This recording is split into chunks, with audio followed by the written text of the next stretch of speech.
Welcome to Throw Hot, presented by the QB Advantage. In episode 6 today, we sit down with Lane Clement of Science Hill High School in Johnson City, Tennessee. Lane is a 2026 quarterback that stands 6'4", 200 pounds.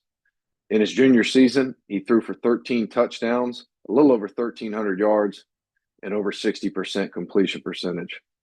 Lane's carrying a 3.5 GPA and is NCAA registered. Lane, thanks for sitting down with us today, man. Thanks for having me. Awesome. We'll jump right into it. What's the latest with recruiting? Is there anything worth sharing? I just hit a big camp circuit. I pretty much covered most of the Southeast. I started going to Mercer University and then up to North Carolina, and then circled back to Virginia Tech, Eastern Kentucky, and then went to Chattanooga, down to UAB, up to Washington State, and then I finished at ETSU. Obviously, getting your name out and trying to get recruited is, a different animal. If you could choose anything you wanted to do at the next level and play anywhere you wanted to play, what type of offense do you think you'd fit best in?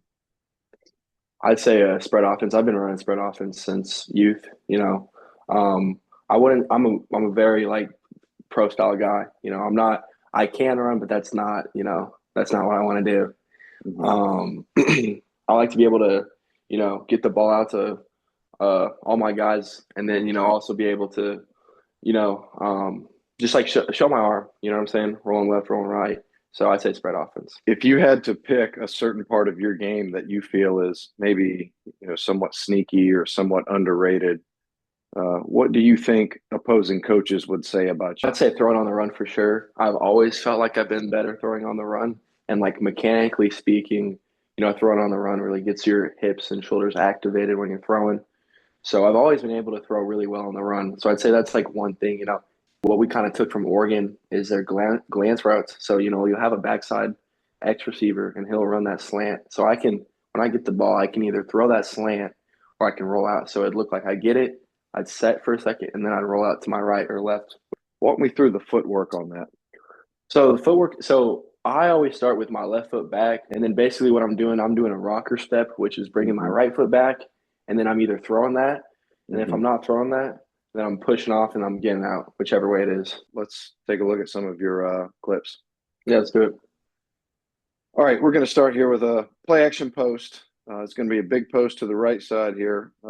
Let's walk through this play call. What is this here? So this is we got post, and you got a crosser, and then you got an under route pretty much. And so I let it out. I give it air so my guy can run under it, and then he gets it right there. Big ball. Great throw, bud. Thank you. All right.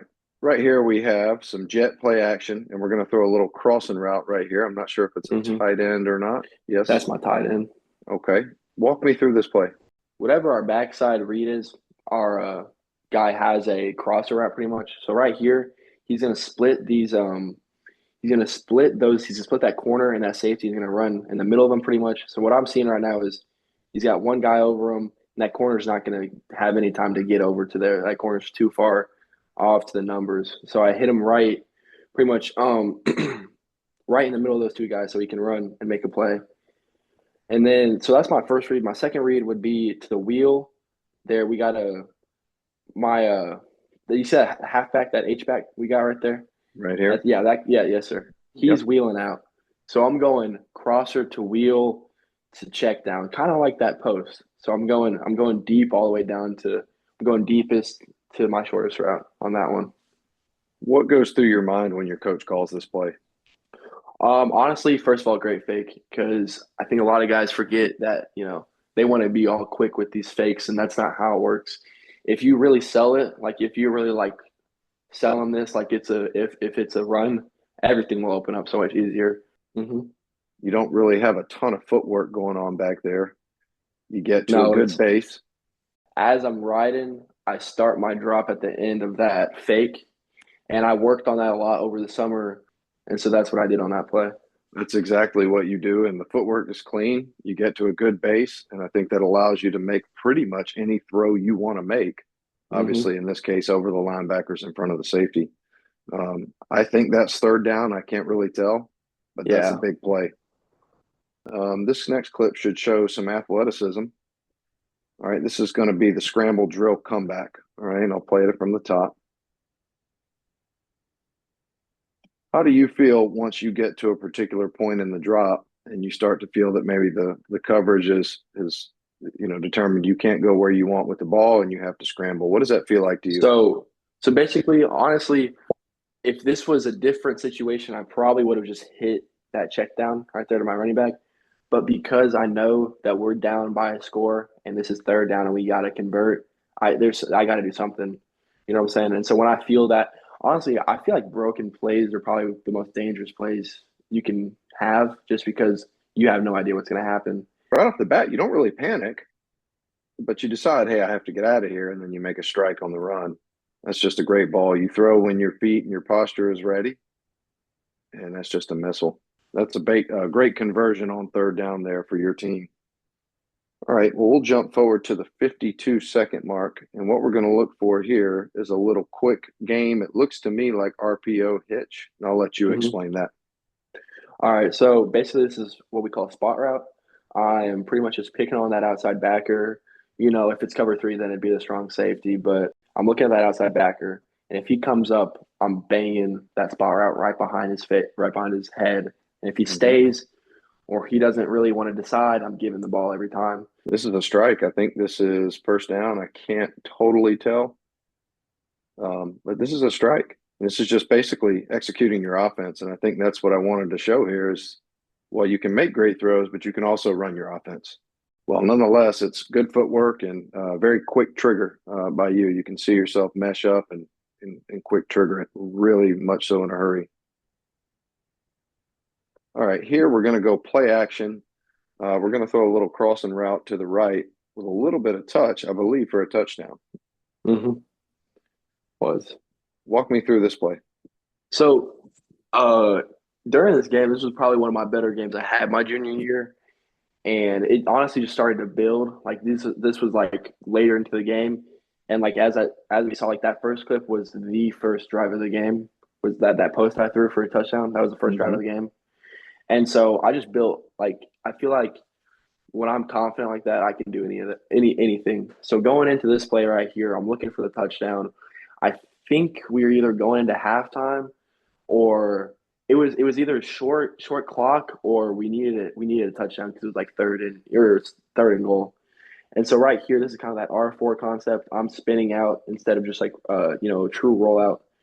And then I have a uh, that should be a bubble right there with a go route, and then I have a crosser and then a post over the top. The guy I threw the crosser to was about 6'4", 210. That's kind of more of just like know your player. If it was one of my Mm-hmm. slot receivers, I probably wouldn't have thrown that, but I trusted my guy and he came up with the ball. Know your personnel. That's one of the best traits a quarterback can have. So you're on the plus 15-yard line here. All right. And your coach calls this play. What's going through your head? I'm thinking, like, let's go get it done. I really like these plays because, as I said, I like throwing on the run, and then Um, I'm not in the pocket trying to make something, because I remember this game, we were getting a lot of pressure. And so all these rollout plays were real easy for me. Like they couldn't stop any of these. Like this play right here was open every single time. So going to this, I was like, I know we're scoring on this. All right. We will go to this last clip here. All right. After this play, and we're going to throw, I think, maybe the same play, just the other direction. It's pretty similar. So this one, instead of having a post over the top, it's a dig, and then I think that backside guy might just have a go. No, he should have like a bender over the top. Yeah. So this is a dig and a bender. I kind of stole this from my dad. So my dad played at Miami during um he pretty much played in the old Dallas Cowboys offense, which with a bunch of digs and posts under center. And so we pretty much just took that and use that same concept but in shotgun. So we had that dig and then the crosser over the top, and it worked out. I really liked it because the corners and safeties were never right. If they came up, I was going to throw that cross. If they stayed back, I'm going to throw the dig, which I did right here. You're the quarterback coach of Cheyenne Central here, and you're watching you play quarterback. evaluate yourself. What do you do right? So I'd say the first thing I do right is that fake. I'm not, I'm putting ball in belly and then I'm rolling out. I'm not just rolling out without a fake. And then the other one I'd say get my hips turned real nice. But I'd say the only thing I could work on though is more depth. As you can see, like that guy's right on me, that which causes me to pretty much just throw it. Like you see how at the end I'm almost getting hit right there. Mm-hmm. If I have a little bit more depth, that doesn't have to happen. I can just naturally turn my shoulder with it instead of having to move out of the way and then throw it. Well, I agree with you, but the first thing I'll tell you is this is an absolute amazing throw. All right. This is a throw from a right-handed quarterback to his off shoulder, and you just flip not only your shoulders, but your hips get flipped as well. Mm-hmm. And this is a missile with not much, inaccuracy here. I mean, this is right on him. So this is a very very good throw. And Very this is good throw. why I like playing with your team for a long time because at the beginning of the season I don't know if I would have been on the same page enough to know that my guy will be right there for me to throw it into that hole. And you can tell when teams have been playing together for a while because things like Sure this can. work. That's why I like that because I can make a lot more plays. When Mm-hmm. you play with guys long enough, I'm gonna know that my X receiver is gonna sit down here if he's not being the corner. And so I think, that's why like summer workouts matter so much and like practicing with your guys, not with the team, on your own with your receivers matter that much. Because then when you get into a game, you know where they're going to be and you know when they're going to be there. That's exactly the truth, and that's the type of chemistry that wins you a couple more ball games than you probably should. Mm-hmm. Well, this is a fantastic throw here. So, Lane, I'll ask you one last question. All right, if it's 4th and 9, last drive of the game, late in the game, time's essentially running out. You got to convert, or they're going to take over and ultimately kneel the clock out. Mm-hmm. What do you call? All right. Well, I know, obviously the other team is knowing that we got to get a first down. It's 9 yards. So I'd honestly say like I'd go back to that slant rollout. Honestly, just because they like again like they can't really be right. If they want to really make sure that slant gets covered, then I know that I'll have the guys on my right side. So I'd go slant, and then on my right side I'd go three by set. I'd go hitch, corner ball, and then I'd go route because with that corner and hit or corner and go ball, that puts the safety in a bind. The safety's got to either choose: do I want to go with the corner? Do I want to go with the go ball? And I've always liked throwing corners. I feel like that's my best ball out of any ball I throw. Mm-hmm. So I do that right there. And then if they really want to bail real hard, they don't want to give that up. I'm gonna throw it to my X. I'm gonna trust my X receiver that he's gonna be able to make a tackle and get 9 yards, or he's gonna be able to lower his shoulder and get 9 yards. So that's what I'd call. Fantastic answer. Something you feel good with and something you feel confident with. So that's a great answer. Well, Lane, that's all we have on the docket today. I really appreciate you sitting down with us and looking through your film and taking time to tell us a little bit about your journey and who you are. I wish you the absolute best at Science Hill High School in Johnson City, Tennessee. I wish you a very productive year, an injury-free year, and I hope that everything works out as you want it to. So I thank you for Thank you coming very on much. with us today. Yeah, I appreciate Ab- it. It was really enjoyed being able to talk to you, talk football. Absolutely.